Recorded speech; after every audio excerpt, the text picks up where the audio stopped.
Buenos días, esto es Pegados en la Mañana, son las 7:39.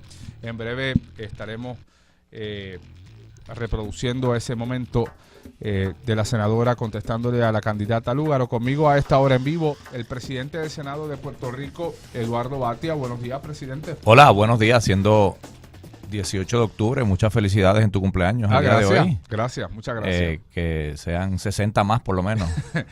Ya llegué a los 28. Llegaste a los 28, pues muchas felicidades. Y si me permites, Lenín, en una nota un poco menos, de verdad, muchas felicidades, y en una nota pues menos simpática en un sentido en el país, pues mi verdadera solidaridad al pueblo de Juncos, y más que al pueblo de Juncos, a los hijos del gran policía Luis Meléndez Maldonado, al sargento.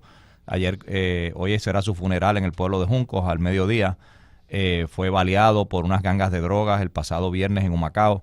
Y yo ayer que estuve con la familia, tengo que decir que no hay nada más desgarrador que un hombre que dedicó 31 años a la policía y ver su cuerpo allí simplemente a unos meses de retirarse, simplemente por esta lucha horrible de drogas que hay en el país. Que vaya a él y a su familia, a su viuda Zulma, y a toda su familia, pues un abrazo muy solidario.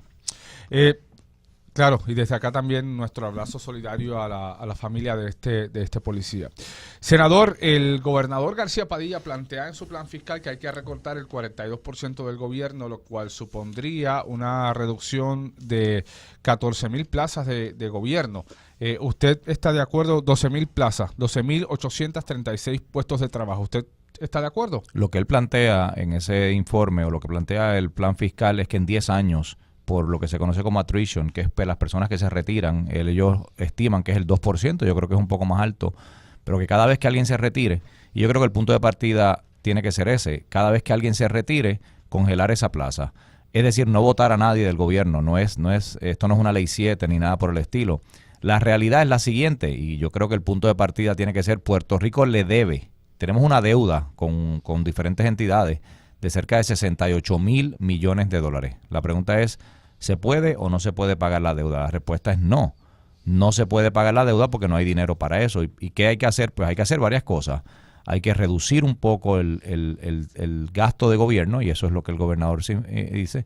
Hay que subir el recaudo. El 42% es casi la mitad. No es reducir 42% el gobierno. Es la estructura del la gobierno. Estructura. Ellos lo que dicen es, la propuesta es de 116 agencias, bajarlo a 40. Bueno, pero eso es lo que plantea Ricky Rosselló. Yo no sé si es lo que plantea Ricky Rosselló. Un 55% del aparato de gobierno. Pues yo lo que sí entiendo de esa propuesta que él está haciendo es que hay un 13% de diferencia entre la propuesta de Ricky Rosselló y la de Alejandro García Padilla. Lo que pasa es que, como yo lo interpreto, es que lo que él está diciendo, lo que está planteando Ricky Rosselló, y que sea él que lo responda, es que es una reducción en la empleomanía del 55%. Eso no es, una cosa no mezcla con la otra.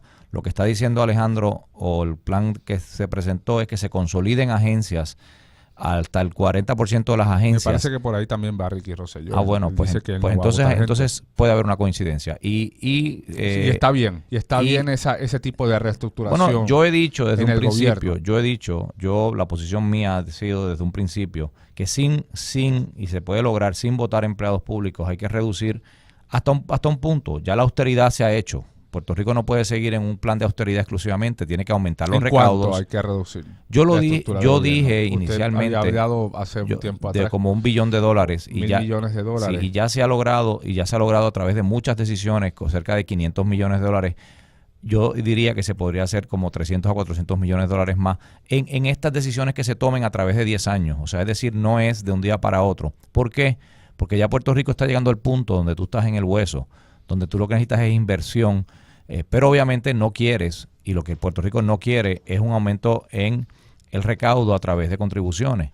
Así que ya esa otra parte de la ecuación tampoco la tienes. Si no tienes una reducción en gastos y no tienes recaudos, ¿cómo vas a pagar la deuda? Esa es la pregunta seria que yo creo que todos los candidatos tienen que contestar, y que yo creo que la posición mía ha sido: vamos a reestructurar la deuda, vamos a ver con cuánto es que yo cuento para pagar. Si yo cuento con $50, no es lo mismo que cuento con 75 o 250. Así que el punto mío, la diferencia de Senado. Esa reorganización del aparato de gobierno, sí, supondrá una mayor eficiencia del gobierno. Tiene que suponerla. ¿O no? Mira, por eso, por lo que tú me estás preguntando, es Porque que yo ustedes, creo... ustedes no aprobaron muchas de las consolidaciones que propuso Alejandro García Padilla en el gobierno, de agencia. Aprobamos bastantes de ellas, tengo que decirte, pero por lo que tú me estás preguntando, es por lo que yo creo, y esto es una, ¿cómo se llama? Una explicación que el país tiene que entender hoy, y que la tiene que entender siempre. A quien le toca consolidar agencias y reestructurar el Ejecutivo es al Legislativo. Por eso es que yo creo que es importante. No lo hicimos durante este cuatrienio. Rechazaron hubo grandes consolidaciones. No, hubo consolidaciones y hubo consolidaciones que el propio Ejecutivo las retiró después de haberla presentado. Ahora, lo que yo sí entiendo que hay que hacer es enfocarse el día 8 de noviembre no solo en quién va a ser el gobernador. Fíjate que hay 10 debates de gobernador o 7 u 8, pero no hay un solo debate de candidatos al Senado. No hay un solo debate sobre las personas que van a ser los que reestructuren. Los arquitectos del Puerto Rico nuevo van a ser la Cámara y el Senado. Y yo en ese sentido, yo le pediría al país entero que nos enfocáramos sí en la candidatura a la gobernación, que es tan importante, pero también en quién va a ser el próximo Senado. Y yo lo que le pido al país es que no podemos volver al Senado que dirigió Rivera Schatz, al Senado de puertas cerradas, de odio, al Senado aquel donde no se podían discutir estas ideas, donde había intolerancia, donde había macanazos, donde hubo corrupción de 2.9 millones de dólares que se robaron. O sea, yo lo que quisiera es que esta discusión que estamos teniendo hoy, que va a existir desde enero en adelante, pero con unas dimensiones mucho más grandes, de cómo vamos a consolidar el gobierno, qué se va a hacer y qué no se va a hacer.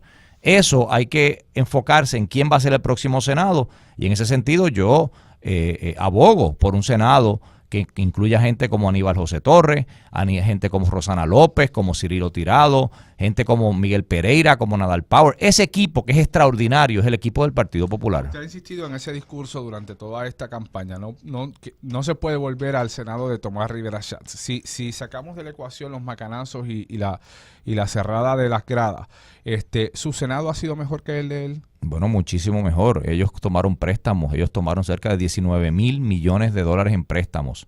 Tomás Rivera Schatz, sin fondos de garantía, sin fondos de repago, llevó al país a esta quiebra, autorizando al gobernador Fortuño a tomar préstamos a lo loco. Él fue el que empujó a las cooperativas del país a que le dieran, y hay llamadas de ellos, empujó a las cooperativas del país a que compraran bonos de Puerto Rico para que las cooperativas estuvieran hoy en la forma más frágil de lo que han estado en 20 años, lamentablemente por el dinero que le prestaron al gobierno de Puerto Rico.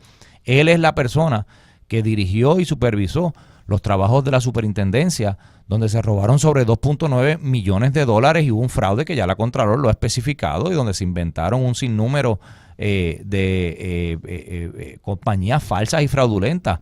Por eso usted ha decidido en antagonizar directamente sobre él en esta campaña. Yo no estoy antagonizando con él. Yo lo que le estoy diciendo al país es, esta es una persona y este fue un equipo, una ganga de personas dentro del PNP. Una ganga. Una ganga, fue una ganga de él personas. Dirigió una ganga. Él dirigió una ganga. Mira cómo se metieron en... Él es líder de ganga. Él es líder de una ganga que se irrumpió dentro de la Fiscalía Federal para proteger a Héctor Martínez. Se metieron en un tribunal para intimidar a un jurado. Se metieron en Vega Baja para intimidar a un fiscal, César López, para que no investigara a Edgar Santana. O sea, fue una persona que hizo una investigación del juez presidente del Tribunal Supremo, que le cayó encima al periódico El Nuevo Día y al Museo de Arte de Ponce. Esta gente, yo lo que le digo al país es, claro que sí, fue un Senado mucho mejor. Y fue un Senado que atendió los temas de energía eléctrica, fue un Senado que atendió la deuda de Puerto Rico, fue un Senado que atendió el tema de las pensiones del país, fue un Senado que ha estado con puertas abiertas todo el tiempo. Solamente desde la perspectiva procesal, Lenín, solamente desde la perspectiva procesal yo te puedo asegurar a ti que no hay ningún problema que se pueda resolver en Puerto Rico a fuerza de macanazos y de golpes y de gritos y de humillaciones y de insultos como lo hacía Rivera Schatz. En dos de sus grandes temas, en dos de sus grandes promesas, pues no, en el tema de la Autoridad de Energía Eléctrica, la autoridad no ha salido de su reestructuración, el Ejecutivo no ha cumplido con la mayoría de las disposiciones de la ley de revitalización de la Autoridad de Energía Eléctrica, no hay nombrada una nueva junta de directores en la Autoridad de Energía Eléctrica. La autoridad hoy mismo se plantea en el periódico El Nuevo Día que no logra hacer entrar al mercado, no hay emisiones de bonos por por culpa de las demandas y en el otro tema suyo que usted adoptó desde principios del cuatrenio, el tema de la educación, ahí no se logró nada. Bueno, se logró. El Senado de Puerto Rico aprobó un proyecto. Pero que la Cámara no lo aprobó. Bueno, la Cámara no lo aprobó, pero yo creo que es el momento de más avance que ha habido en la discusión pública que ha tenido la educación pública del país. Y yo creo que todos aprendimos lecciones aquí. Yo aprendí muchísimas lecciones. Yo creo que tenemos que hacer un trabajo muchísimo más inclusivo y donde todo el mundo aporte a esta discusión de educación pública en el área de energía. Y yo pues discrepo un poco de tu premisa. Precisamente había que lograr la catarsis, había que lograr que cambiara dramáticamente la Autoridad de Energía Eléctrica. Y Pero es a través de tarifa. no. Tenemos un aumento de tarifa. No. Nosotros. Tengo que discrepar por lo siguiente. La tarifa era 31 centavos cuando nosotros llegamos. La tarifa es hoy 17 centavos. Eso no es un aumento de tarifa. Bueno, pero bajo lo que el ha precio habido del es petróleo, ¿usted se adjudica la reducción en el lo que pasa precio es de la que tarifa? la reducción del costo de petróleo no es equivalente a la disminución de tarifa. O sea, que ustedes sí se adjudican la reducción de la tarifa. Yo no es que yo me lo adjudique, yo lo que creo es que ha habido una reestructuración que poco a poco se está dando dentro de la Autoridad de Energía Eléctrica, que falta mucho más y que es un monstruo, que se resiste al cambio, claro que sí.